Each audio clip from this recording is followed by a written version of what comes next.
buen día. Para mí es un verdadero honor haber sido invitado a participar en este taller. Quería, por eso, en primer lugar, agradecer a quienes organizan este evento. Me parece extremadamente importante que podamos tener este tipo de jornadas donde distintas instituciones del Estado podamos am, compartir nuestras experiencias y fortalecernos unos a otros. Como mencionó Paulina en la introducción, mi capacitación hoy día estará orientada hacia el habeas corpus. Yo voy a dedicarle alrededor de unos 40 50 minutos a hablar sobre el tema. Trataré de no extenderme más allá de eso. Voy a tratar de ser muy práctico con la información que les comparto. Me concentraré sobre todo en la jurisprudencia de la Corte Constitucional, en casos prácticos que les puedan servir a ustedes, digamos, en el ejercicio de sus funciones. Para poder iniciar, voy a compartir mi pantalla y si me confirman si se ve lo que estoy compartiendo, puedo empezar. ¿Sí? Sí, sí, se ve. Perfecto, muchísimas gracias. Listo. Entonces, como les decía, yo voy a dedicar mi presentación enteramente a la garantía del habeas corpus. Voy a dividir la presentación en tres partes. Primero me voy a enfocar en los dos aspectos de la garantía. En primer lugar, según la Constitución y la Ley Orgánica de Garantías. En primer lugar, en recuperar la libertad de quien ha sido privado de ella de forma ilegal o arbitraria. Y en segundo lugar, en proteger la libertad, la vida, la integridad física y otros derechos conexos de las personas privadas de libertad. Y finalmente, terminaré la intervención dándoles ciertas reglas procesales, especialmente, que pueden ser relevantes en el caso del habeas corpus, especialmente respecto a quién tiene competencia en esta materia y ciertos asuntos relativos a la motivación en esta garantía y reglas procesales sobre la carga de la prueba y el desistimiento tácito. Pues bueno, para empezar, como mencioné, en primer lugar me voy a dedicar a los dos aspectos del habeas corpus. Primero, al habeas corpus para analizar la privación de libertad, si es que el que es, digamos, del origen histórico de esta garantía. El habeas corpus es con diferencia la garantía jurisdiccional más antigua que existe, que aparece en Inglaterra en el siglo XVI originalmente, eh, y nace como una garantía enfocada enteramente en la libertad y en asegurarse que las personas privadas de libertad se encuentren privadas a través de una orden legítima de la autoridad competente y con una razón detrás, es decir, esté justificado. Entonces, el habeas corpus nace originalmente como una garantía enfocada en el por qué una persona se encuentra privada de libertad. Y ese es el primer aspecto que recoge nuestra Constitución y la ley respecto de esta garantía. El poder analizar si las personas que están privadas de su libertad lo están de forma ilegal o arbitraria. Pero esta garantía también en nuestro ordenamiento jurídico ha evolucionado, ha aumentado su aspecto de protección y ya no se agota meramente en analizar si una persona se encuentra privada de su libertad conforme, digamos, a la Constitución y la ley, sino también analizar las condiciones bajo las cuales una persona se encuentra privada de libertad. Es decir, incluso si una persona está cumpliendo una pena legalmente impuesta y desde el punto de vista de su privación de libertad, esta es constitucional y legal, no tiene ningún inconveniente. De todas formas, las condiciones bajo las cuales se encuentra una persona privada de libertad pueden llegar a meritar el planteamiento de una garantía de habeas corpus. Entonces, para pasar al primer aspecto de esta garantía, quisiera concentrarme en definir qué debemos entender por una privación ilegal de la libertad y qué debemos entender como una privación arbitraria. Según la sentencia 207-11-JH del año 2020 de la Corte Constitucional, que, digamos, conceptualizó esos dos términos, la privación ilegal y la privación arbitraria, según esta sentencia, la diferencia entre las dos se encontraría sobre todo en que la privación ilegal se refiere o más bien, digamos, una privación es legal cuando se ha ordenado y ejecutado siguiendo todos los mandatos expresos de las normas que componen el ordenamiento jurídico, en este caso entendiendo ordenamiento jurídico, digamos, sobre todo como la normativa infraconstitucional, la ley y normativa inferior.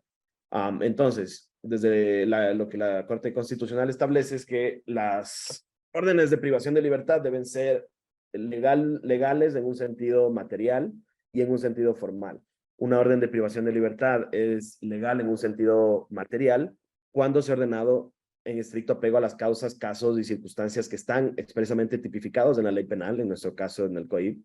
y sobre todo respetando los límites temporales fijados por la legislación, sobre todo para cuestiones como las prisiones preventivas. Y desde un punto de vista formal, en el aspecto formal, la privación de la libertad, para que sea legal, es decir, para que no incurra en una privación ilegal de la libertad, debe haberse ordenado en estricto cumplimiento del procedimiento objetivamente definido por la ley. Es decir, cualquier violación del trámite, del proceso como tal para ordenar la privación de libertad, como de las circunstancias materiales. Imaginémonos, por ejemplo, una persona que ha sido condenada por un delito, por una conducta que no está tipificada como delito, sino que ha sido inventada por el juez, para plantearles un ejemplo, son las que implicarían que una privación de libertad se convierta en ilegal y por ende se pueda plantear un habeas corpus por este motivo. El segundo concepto es un poco más difícil de, digamos, precisar, la privación arbitraria, porque la privación arbitraria es un concepto más macro que busca, digamos, asegurarse que el habeas corpus no se agote en simplemente un simple cumplimiento de requisitos legales. Y mientras la privación de libertad haya sido ordenada de acuerdo con la ley, que no nos importe qué diga esa ley o qué exactamente son esas condiciones para privar de la libertad de una persona. Y entonces nuestra Constitución, siguiendo a la jurisprudencia de la Corte Interamericana de Derechos Humanos, ha reconocido que el habeas corpus cabe también ante la privación arbitraria. Y la privación arbitraria, la forma más sencilla de definirlo sería una privación de libertad que, aun cuando se ha ordenado siguiendo las normas legales, ha violado un derecho de la persona privada o restringida de su libertad. Y esto puede ocurrir tanto por circunstancias, digamos, la privación de libertad puede ser siempre arbitraria, puede nacer siendo arbitraria, por ejemplo, cuando una detención migratoria se funda en razones razones discriminatorias, pero también puede haber nacido de forma, puede haber sido ordenada adecuadamente, pero por circunstancias sobrevinientes, en el transcurso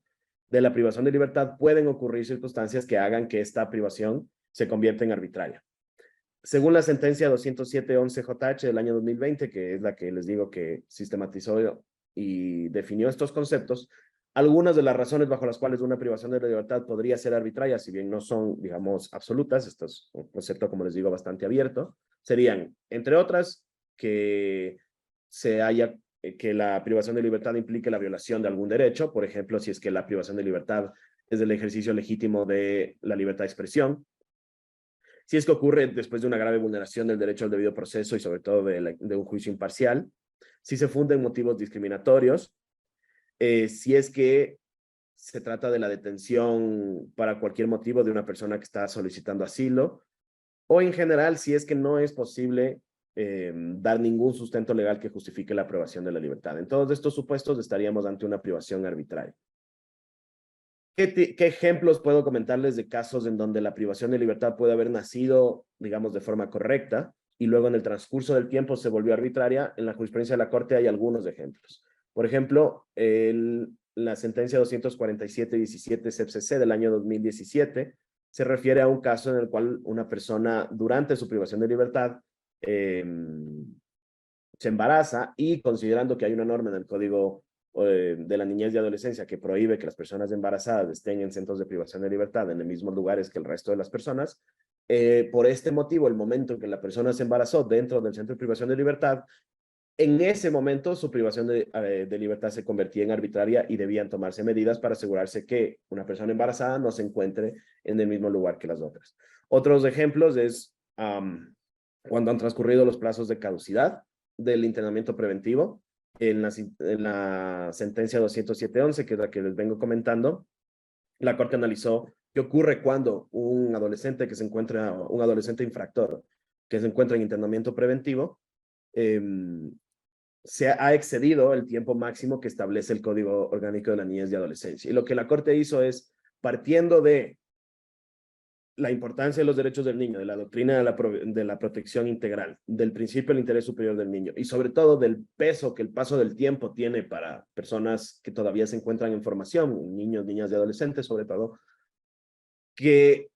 en el momento en que se excede el tiempo de internamiento preventivo máximo que está establecido en la ley, inmediatamente el adolescente debe ser puesto en libertad. E incluso si es que, y la única forma de vencer, digamos, esta limitación establecida en el Código de la Niñez y Adolescencia es que exista una sentencia ejecutoriada. ¿Qué implica esto? Que si es que la persona ha recibido una condena en primera instancia, pero ha planteado recursos, esa sentencia no se encuentra ejecutoriada. Y entonces, como no se encuentra ejecutoriada, la persona pasaría a encontrarse en un momento en donde no está cumpliendo la pena, porque no, digamos, no está cumpliendo la medida socioeducativa, perdón, para hablar con más precisión, porque todavía no se ha ejecutoriado, y al mismo tiempo no se le puede considerar que está en internamiento preventivo porque ya ha fenecido el plazo máximo establecido en la ley. En ese momento, aún si un adolescente tiene una sentencia en primera instancia, si ha planteado recursos y esta no está ejecutoriada, tiene que ser puesto en libertad si se ha excedido el tiempo máximo de internamiento preventivo que se encuentra en la ley. Lo mismo con los tiempos máximos para premios personales en materia de alimentos, eso está en la sentencia 29213-JH del año 2019. Y otro ejemplo que puedo traerles, digamos, a colación es cuando el apremio personal ha cumplido el objetivo, es decir, la persona ha pagado ya, por ejemplo, se trata de un apremio en materia de alimentos, ha pagado las pensiones pendientes y aún así no ha sido puesto en libertad. Todas estas son razones que pueden hacer que una privación de libertad que originalmente fue legal y legítima se convierta en un momento por una circunstancia sobreviniente en una privación arbitraria. En todos estos supuestos, el habeas corpus sería una garantía procedente para estas personas.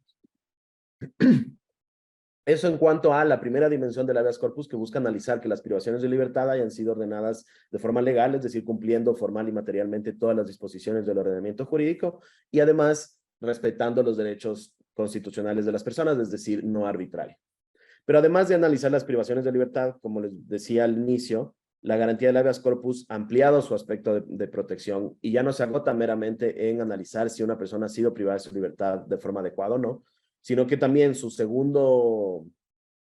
dimensión se refiere con proteger la vida, la integridad física y los derechos conexos de las personas que están privadas de libertad. En este aspecto del habeas corpus ya no nos interesa si es que la persona fue privada o no por motivos adecuados, si es que, digamos, una persona puede estar cumpliendo una pena que ha sido dispuesta por autoridad competente, que se ha dictado siguiendo todas las garantías del debido proceso, y aún así puede sufrir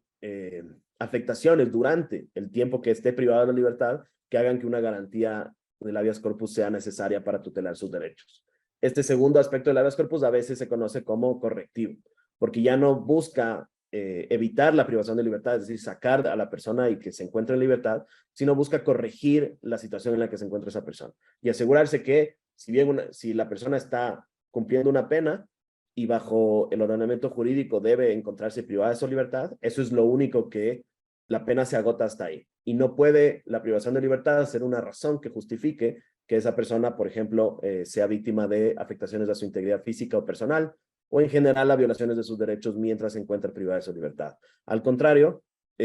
según el artículo 35 de nuestra Constitución, las personas privadas de libertad son un grupo de atención prioritaria y especializada,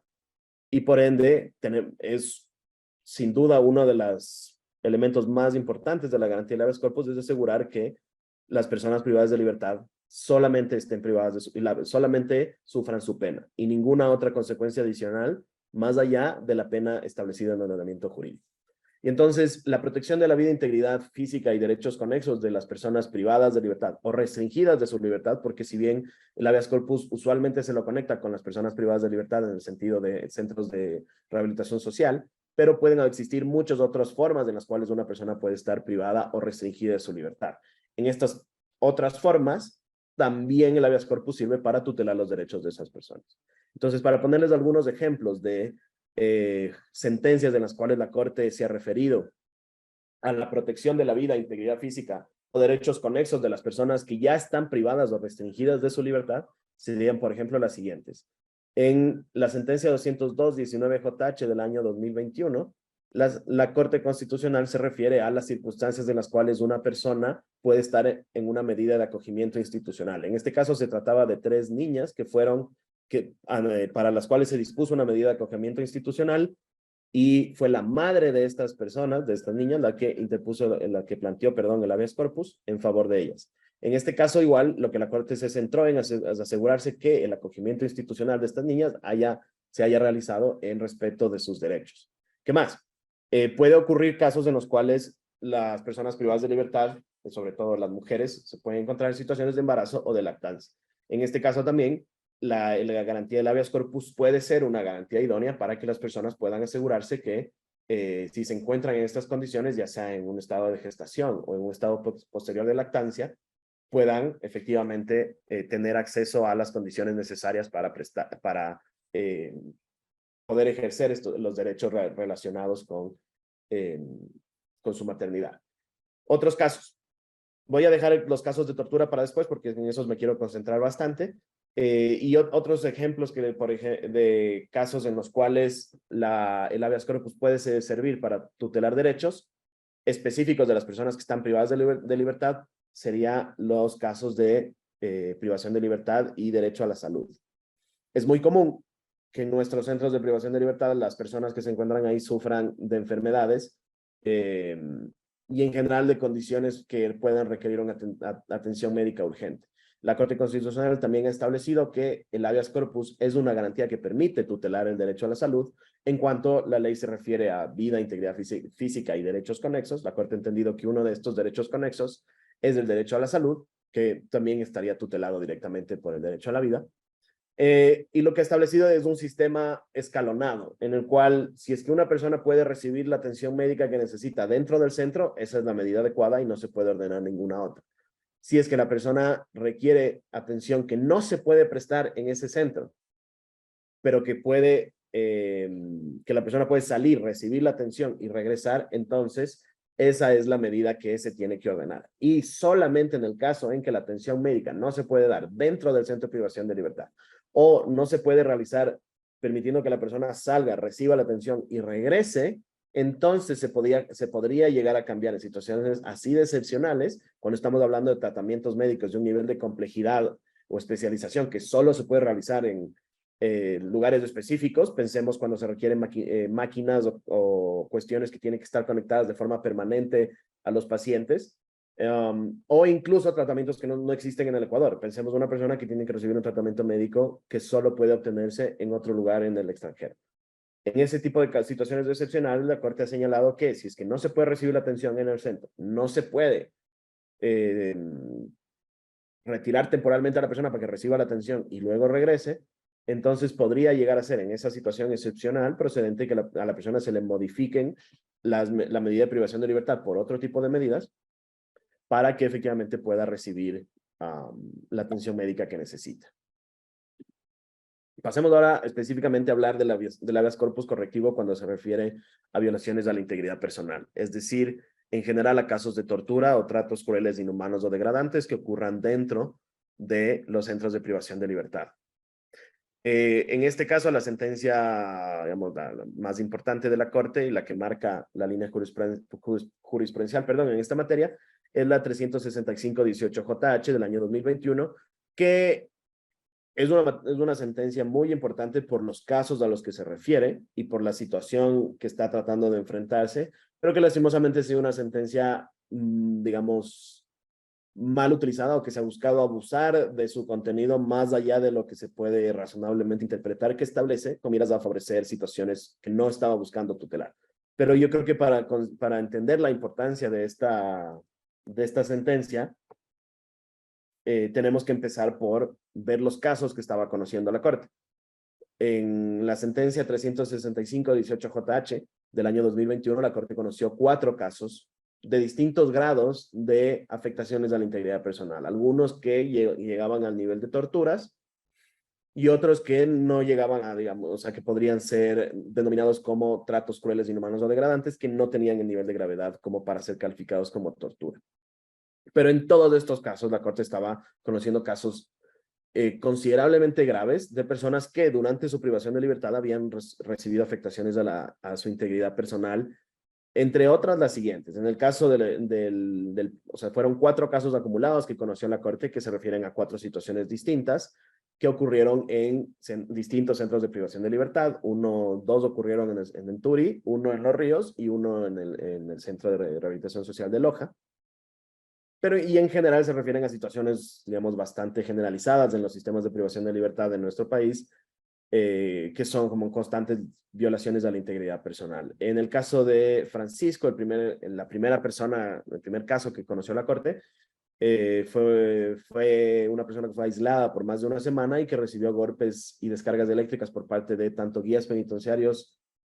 como de otros elementos de la fuerza pública que le provocaron la pérdida de piezas dentales y afectaciones físicas y psicológicas. En el segundo caso, en el caso de Jacinto, se trataba de eh, una persona que había sido herida con un arma de fuego en el contexto de una intervención policial que no fue esclarecida exactamente qué ocurrió dentro de un centro de privación de libertad, que le causó la hospitalización de 7 días, perdón, y la incapacidad de entre 9 y 30 días. En caso de Carlos, fue una persona que fue aislada en una celda donde otros privados de libertad lo golpearon y agredieron. En ese contexto fue violado con un palo de escoba y posteriormente fue golpeado nuevamente por un guía penitenciario. Y finalmente, en el caso de Edmundo, la Corte conoció el caso de una persona que fue sometida durante 3 días a golpes de electricidad, agresiones sexuales, con aquiescencia de los guías penitenciarios y de las autoridades del centro, esto según el expediente del caso, y que fue, entre otras cosas, entre otros tratos a los que fue sometido, fue sumergido desnudo en un tanque de plástico con agua de sal, atado con una escalera, contra las escaleras, perdón, de una litera, con una sábana y amordazado. Y en ese contexto fue electrocutado con cables varias veces y golpeado con una placa que le hizo perder la conciencia y le generó un daño cognitivo posterior. Y aquí ocurrió también que esta persona afirmaba que todo esto ocurrió en el contexto de dinero que se pedía como extorsión a las personas privadas de libertad. Estos son, digamos, el contexto de los casos que conoce la Corte y las reglas o los pronunciamientos que hace la Corte en esta sentencia están hablando de casos de esta gravedad. Y creo que siempre es importante nunca desconectar los precedentes de la Corte de los hechos en los cuales se basa, porque si uno saca los pronunciamientos de la Corte de contexto y se olvida de los hechos bajo los cuales esos se establecieron, entonces es cuando se puede dar abuso de los criterios jurisprudenciales que establece la Corte. Es entonces cuando se puede utilizar para cosas que la Corte no buscaba decir. Pero si nos atamos a los hechos que fundamentaron esta sentencia y si estamos tratando de hechos con este nivel de gravedad, es entonces que cobra sentido lo que estableció la Corte respecto a qué pueden hacer los jueces en materia de habeas corpus cuando se encuentran con casos de esta naturaleza, con personas que en el contexto de estar privados de su libertad han recibido afectaciones a su integridad personal. Y entonces la parte que a mí me parece central de esta sentencia, más allá de que tiene criterios muy importantes sobre la protección a la integridad personal de las personas privadas de libertad, es sobre todo qué pueden hacer los jueces cuando se encuentran con situaciones de esta naturaleza, porque como digo, creo que es probablemente una de las sentencias que más ha sido descontextualizada y mal utilizada para fines ajenos a los que buscaba proteger, pero por eso me parece central que en el contexto de sus labores entiendan cuáles, digamos, los alcances de esta sentencia y sus límites, qué dijo y qué sobre todo no dijo respecto de qué pueden hacer los jueces cuando se encuentran con una privación de libertad, con una persona que en el contexto de estar cumpliendo una pena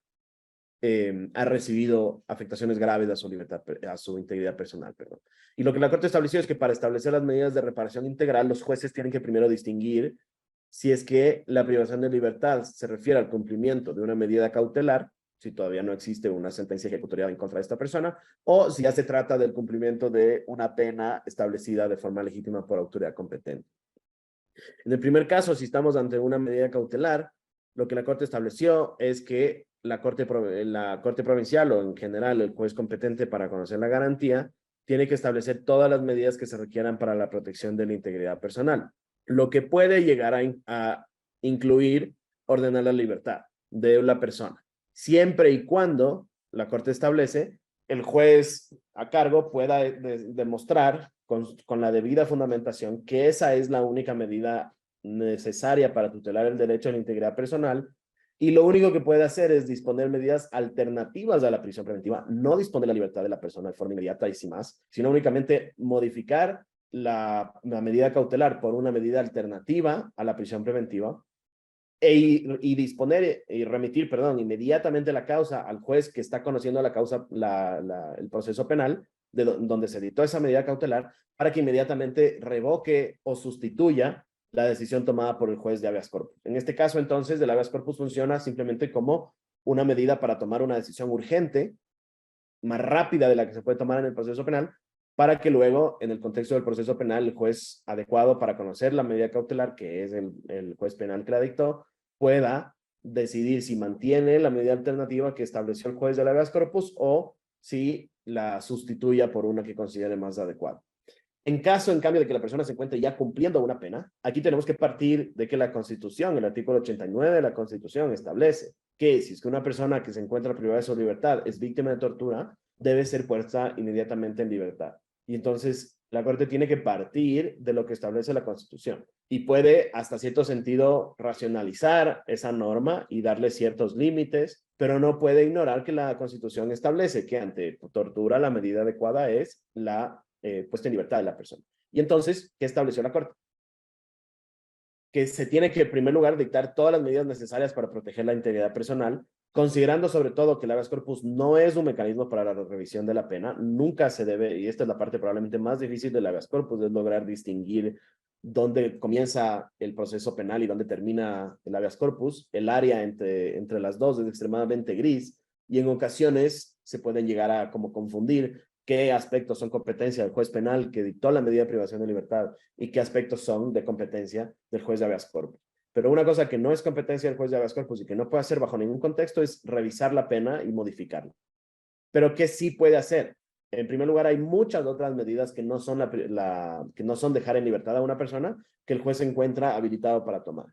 Y la Corte da algunos ejemplos, que no son todos, pero que dan un abanico de posibilidades de hasta dónde pueden llegar los jueces. Entonces, la Corte se refiere a que los jueces pueden ordenar la atención inmediata y la permanencia de la persona que ha sido víctima de tortura o de otros tratos crueles, inhumanos o degradantes en un centro de salud hasta que pueda recuperarse. O el traslado de esa persona a otro centro de privación de libertad en donde no vaya a sufrir otras afectaciones a su integridad personal, sí, a su integridad personal. ¿Qué más? La custodia personal dentro del centro de privación donde se encuentra, la protección a familiares, porque muchas veces los actos de violencia contra personas privadas de libertad también se reflejan en actos de violencia contra sus familiares afuera, el requerimiento de informes pormenorizados, tanto dentro del centro de privación de libertad como a otras instituciones competentes, la investigación de los hechos, extremadamente importante, y la prevención de represalias. Porque una cuestión bastante común en el habeas corpus y que se ve en los 4 casos que conoció la Corte es que cuando esta garantía falla, cuando las personas son víctimas de afectaciones de su integridad personal dentro de un centro de privación de libertad y la garantía no surte el efecto que debería servir, es decir,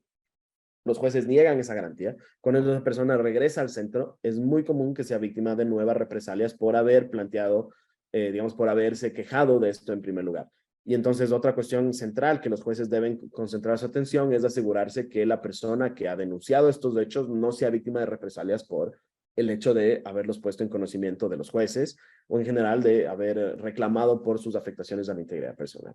Y luego en este contexto es que la Corte emite un párrafo que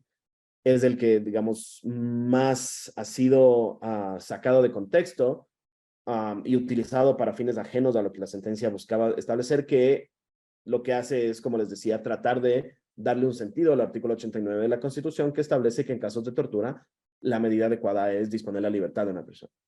Y entonces la Corte dice, no puedo ignorar que la Constitución dice esto, o sea, no puedo simplemente pretender que no establece ya la Constitución cuál es la medida adecuada en este caso. Y lo único que puedo hacer es racionalizar cómo aplicarla y poner límites a en qué casos podría hacerse. Y entonces la Corte dice que primero, y comienza diciendo que de forma excepcional, es decir, en la generalidad de los casos esto no debería ocurrir. Solamente de forma excepcional, en caso de que las personas de libertad que tengan condenas que no sean delitos graves, que no generen riesgos o potenciales daños a víctimas, que no se traten de casos de violencia de género y que no provoquen conmoción social, perdón, el juez de garantías penitenciarias o el juez competente para conocer el habeas corpus según las reglas de competencia, podría llegar a disponer medidas alternativas a la privación de libertad, siempre que se trate de casos graves de indefensión, de reiteración de las violaciones, han sido violaciones sistemáticas o reiteradas en un espacio corto de tiempo, o que se trate de situaciones de vulnerabilidad de la persona como adolescentes, personas con discapacidades o personas que padezcan enfermedades catastróficas. esto es, digamos, el contorno de lo que establece la Corte respecto a en qué contexto una persona que ha sido privada de su libertad y ha sido sometida a violaciones de su integridad personal, es decir, a casos de tortura o de otros tratos crueles, inhumanos o degradantes, podría llegar a ser puesto en libertad.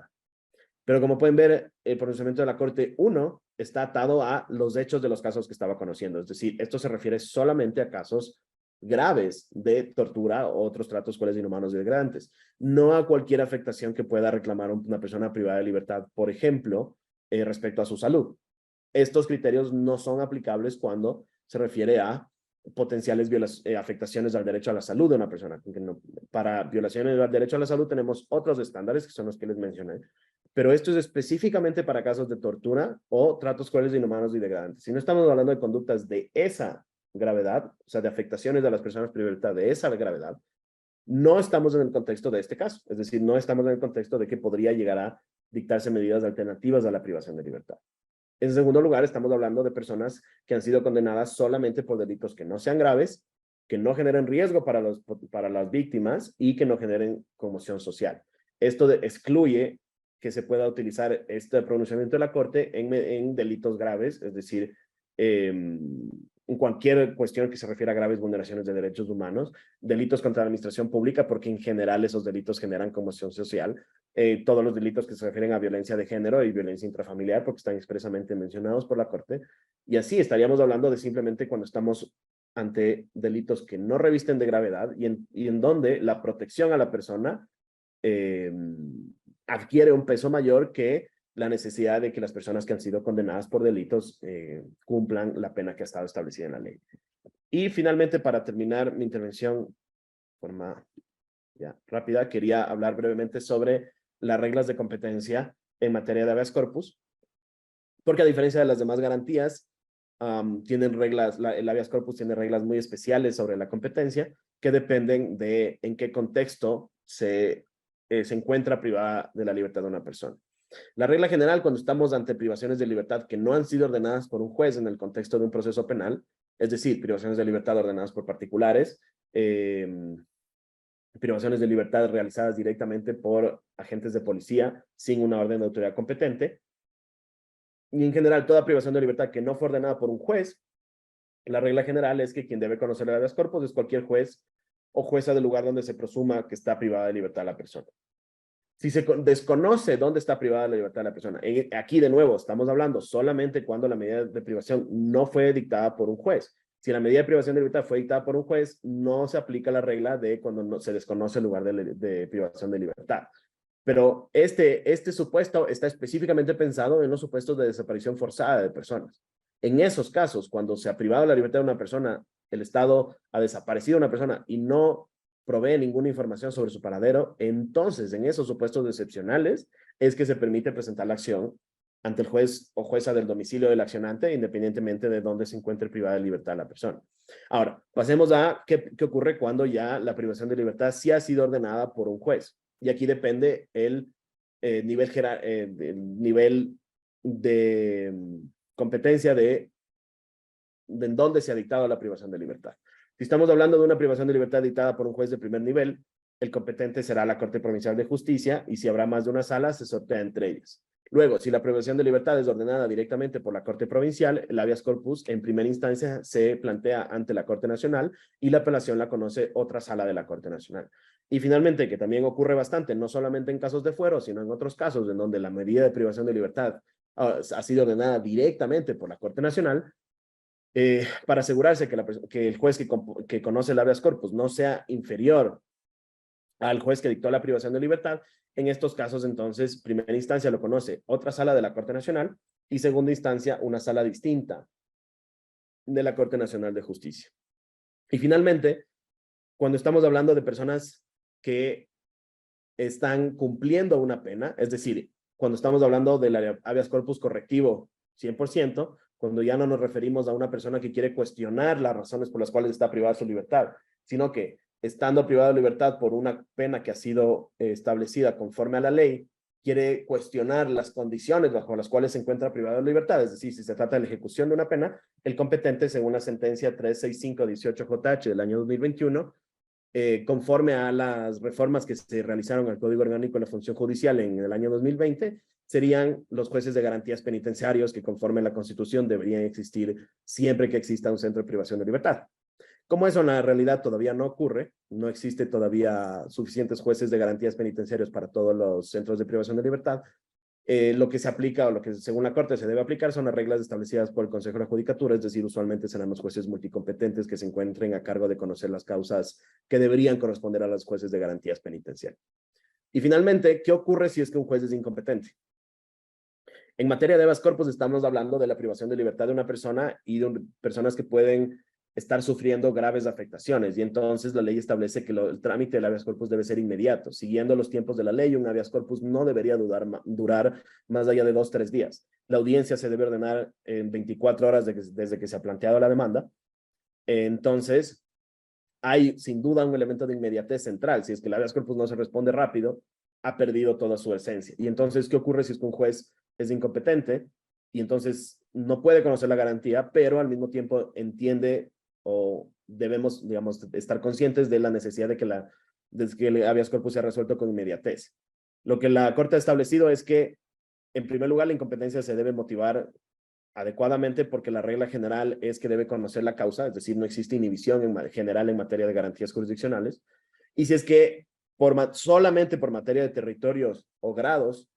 considera que es incompetente, debe inadmitir la acción en primera providencia, inmediatamente apenas ha sido presentada, y no solamente disponer su archivo, sino que debe remitir inmediatamente al juez que sí sea competente, justamente para que la garantía pueda cumplir, pueda ser eficaz y entonces pueda actuar de forma inmediata. Si es que el juez se niega a conocer la garantía, es decir, la inadmite, pero no remite al juez competente, uno va a hacer que la persona que se encuentra privada de su libertad o la persona que se asume está privada de su libertad pierda un tiempo valioso, y en segundo lugar puede generarle un problema más grave a esa persona porque podría llegar a implicar que la persona incurra en la prohibición de doble demanda si es que el juez, considerándose incompetente, resuelve el asunto en sentencia en lugar de declararse así en primera providencia. Entonces, si es que el juez, en mi opinión, no se declara incompetente en primera providencia, debería, yo sostengo eso no lo establecido, no lo establece la ley ni la jurisprudencia, pero me parece a mí que si es que el juez no lo hace en primera providencia, lo que debe ocurrir es que se le prorrogue su competencia, perdón, para que pueda resolver el habeas corpus, porque si es que se demora y por ende y al final de tramitar la causa decide que es incompetente y recién en ese momento le envía al juez competente, la persona privada de su libertad habrá perdido ya días valiosos que pueden hacer que la garantía pierda su razón de ser. Y esto efectivamente ocurrió en un caso que planteó que la garantía fue planteada por una persona que estaba a punto de sufrir una deportación, a pesar de que era solicitante de asilo. La persona presentó la garantía 3 días antes de que la deporten, efectivamente a Venezuela, pero como el juez se consideró incompetente y no remitió al juez competente, para cuando finalmente llegó al juez que conoció el habeas corpus, la persona ya se encontraba subida en el avión, y para cuando el juez resolvió el habeas corpus y consideró que sí, que efectivamente era procedente porque existía una privación arbitraria, la persona ya había salido del país y ya no hubo forma alguna de que efectivamente la garantía surta sus efectos. De ahí la importancia de resolverlo el habeas corpus con rapidez, y de que si el juez se considera incompetente, lo declara así en primera providencia de forma inmediata. Y para ya terminar,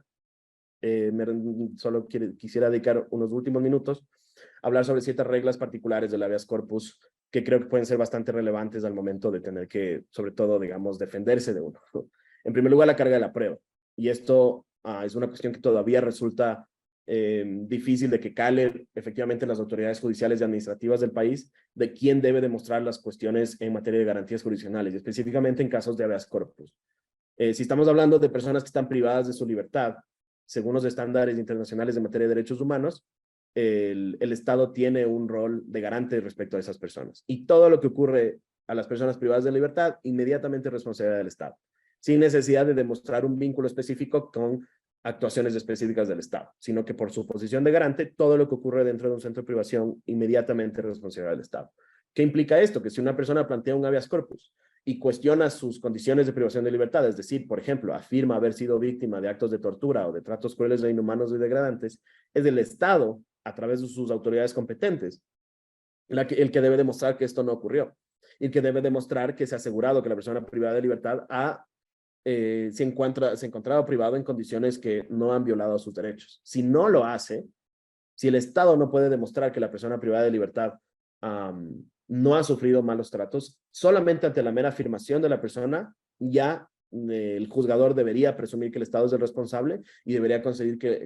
considerar, perdón, que el habeas corpus es procedente. Y para este caso es central, yo creo que ponerse en los zapatos, digamos, de las personas que plantearían un habeas corpus. Si una persona ha sufrido, por ejemplo, un acto de tortura en el contexto de un centro de privación de libertad, es muy difícil que pueda presentar pruebas que acrediten esto.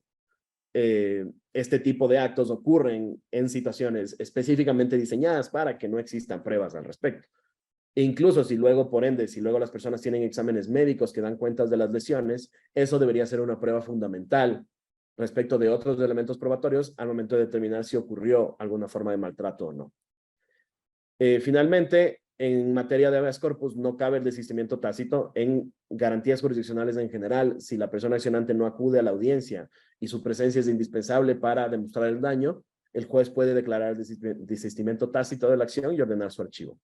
En habeas corpus, existe una regla especial establecida en el artículo 45 de la Ley Orgánica de Garantías, que establece que la privación de libertad se debe presumir, entre otras razones, cuando la persona no fue presentada a la audiencia. ¿Qué implica esto? Que si la persona en materia de habeas corpus no acude a la audiencia, el juez no debe declarar el desistimiento tácito, sino que al contrario, debe inmediatamente considerar procedente la garantía, porque implica que se debe presumir la arbitrariedad de la privación de libertad en base al artículo 45, porque estaríamos en el supuesto en donde la persona no fue presentada a la audiencia de sustanciación de la garantía. Ahora quisiera terminar de compartir la pantalla. Con eso he terminado, digamos, mi intervención de hoy día, los temas que quería tratar, y estoy abierto a cualquier pregunta, duda o comentario que pueda surgir entre los asistentes. Muchísimas gracias. Gracias, doctor. A continuación damos paso a la ronda de preguntas recibidas en el chat de Zoom, en caso de haberlas. O si no, también podemos levantar la mano, por favor, para darles acceso al micrófono. Gracias.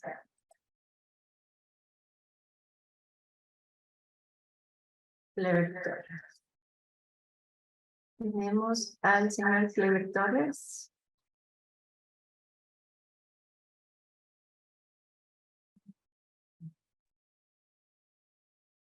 Adelante.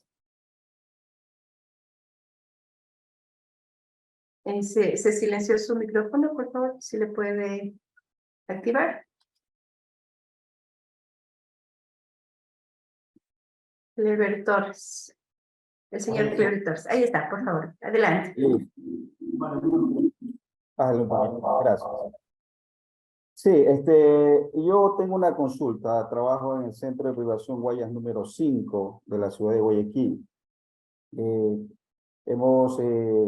estado en audiencias, en varias audiencias de habeas corpus, en situaciones inclusive de muchas veces como SNAI, pedir situaciones en cuanto como que esta acción de garantías constitucionales se está un poco abusando en ese sentido. ¿Por qué digo esto? Porque muchas veces las habeas corpus, cuando se presenta por cierto abogado o defensa técnica, no presentan las pruebas necesarias en ese momento. Y hemos tenido como SNAI solicitar la improcedencia, o sea, declarar improcedente dicha habeas corpus. Pero bueno, eso como introducción, pero lo que yo quería llevar más allá es todas estas situaciones que muchas veces pasan en los centros de privación de libertad, inclusive hasta las situaciones de lo que usted trató, doctor, muy buena su intervención, lo felicito, gracias por su conocimiento, compartir. Justamente es las situaciones de los jueces de garantías penitenciarias. Los jueces de garantías penitenciarios, ellos que por ley le establecen que deben visitar una vez al mes los centros de privación de libertad, y en su gran mayoría no lo están haciendo. Entonces, por allí empieza un desconocimiento de parte de muchos, o en su gran mayoría de jueces de garantías penitenciarios, de la realidad, de la situación real que pasan dentro de los centros de privación de libertad. Inclusive las situaciones de salud de pronto los tratos, o el caso, si es el caso, de pronto maltratos dentro de los centros de privación, a pesar de que SNAI siempre ha estado al tanto buscando la forma como respetar esos derechos humanos en todo sentido, sabemos también de que esa lucha es diaria, sabemos que debemos siempre tratarlos con dignidad, que esa es la parte muy importante del SNAI. La dignidad de cada persona, desde ya ellos están aquí privados de libertad y cumpliendo muchos años de sentencia, inclusive algunos procesados, pero reitero, es decir, considero yo que de pronto es una falta de empoderamiento, no sé si sería el término, o empatía en este caso, de empatía de parte de ciertos jueces de garantía que son garantistas de estas personas privadas de libertad que están aquí dentro de lo que corresponde a los centros de privación de libertad. Reitero, desde allí, de ese punto de partida, no hay un cumplimiento de parte de ellos. Y bueno, y conjuntamente con la Defensoría Pública siempre estamos en contacto y tratando de ver la forma cómo se disminuye un poco de pronto hacinamientos que de pronto se realizan y que lo hemos tratado de bajar a mínimas situaciones de hacinamientos con la ayuda y colaboración de Defensoría Pública y por supuesto abogados particulares en este caso. Eso quería comentar y muchas gracias por su intervención, doctor. Gracias por su conocimiento, lo felicito. Muchísimas gracias, Clever. Para responder a sus inquietudes, yo diría que efectivamente en materia de habeas corpus hay una enorme disonancia entre el mundo que debería existir según la Constitución y la ley y el mundo que existe en la práctica. Lo que tenemos es un marco extremadamente garantista, un sistema constitucional y legal muy, o sea, creado para favorecer en gran medida los derechos de las personas, pero luego jueces que por desconocimiento o por las razones que sean no lo aplican efectivamente en la práctica. Y el otro lado de la moneda, personas que utilizando, ya sea por razones de poder o de dinero, abusan de las garantías para fines ajenos a la realidad. Entonces yo creo que esos son los dos grandes problemas que afectan a las garantías y sobre todo yo diría el habeas corpus en estos últimos tiempos es eso. En primer lugar, garantías o habeas corpus puestos para personas que sí merecen el habeas corpus, que no son concedidas por los jueces, y habeas corpus planteadas por personas que están abusando de la garantía, que son concedidas por los jueces por motivos, digamos, ajenos a razones jurídicas válidas para concederlas. Y entonces, ¿qué hacer al respecto? Yo creo que, en primer lugar, el rol del SNAI ahí es central, porque dado nuestro marco garantista, no podemos hacer otra cosa que lo que nos exige la ley. Es decir, el habeas corpus puede ser presentado de forma oral, o sea, la persona puede directamente acercarse al juez de garantías penitenciarias, por ejemplo, si es que cumplirían su obligación de visitar los centros de privación de libertad, u otra persona, un tercero, podría poner la garantía en favor de una persona que se encuentra privada de libertad de forma oral, sin adjuntar ninguna prueba. Y bajo nuestro régimen legal, ya se activaría con eso la carga de la prueba en contra del SNAI, y sería el SNAI el que tiene que demostrar todo. Esto en la práctica puede resultar casi imposible, puede ser de una enorme dificultad, que el SNAI puede efectivamente probar que no ha violado todos los derechos que se alegan en las garantías, pero digamos, lastimosamente nos toca laborar en ese contexto, en un contexto en donde solamente la afirmación de la persona basta para que sea el SNAI el que tiene que demostrar lo contrario. Y yo creo que en el contexto de personas privadas de libertad hay muchas razones que nos ayudan a entender por qué este es el caso. La dificultad de personas que efectivamente han sido víctimas, ¿no? No personas que están abusando de la garantía, sino personas que efectivamente han sido víctimas de poder obtener las pruebas y poder plantearlas. Entonces sí creo que a la final no es un error del sistema que eso sea así, pero obviamente al ser un sistema hipergarantista,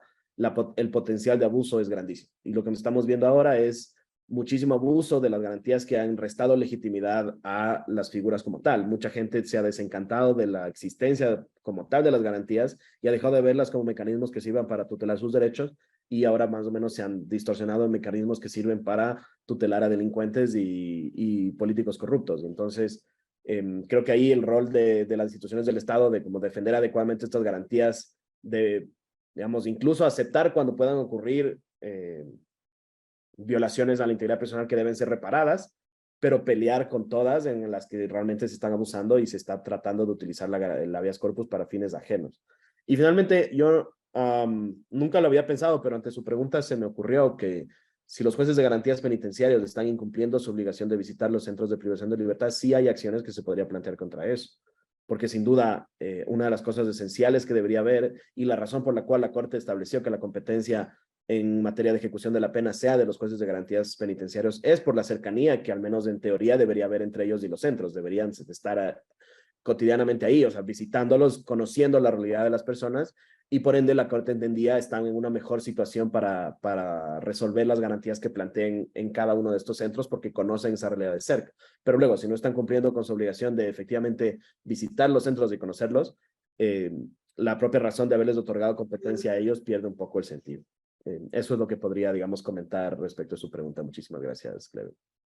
Muchísimas gracias, Robertito. Te agradecemos mucho por estar presente en este espacio. Tenemos varias preguntas en el chat de Zoom. Te quiero pedir, por favor, si es posible, podamos transmitirte desde acá las preguntas y nos puedas ayudar dando una respuesta. Nosotros igual remitimos a quienes están enviando las preguntas un poco por el tiempo. Tenemos a nuestro expositores, próximo expositor esperando. Claro que sí, yo entiendo, Peñita, no te preocupes. Muchísimas gracias. Entonces, Pauli, por favor, avanzamos.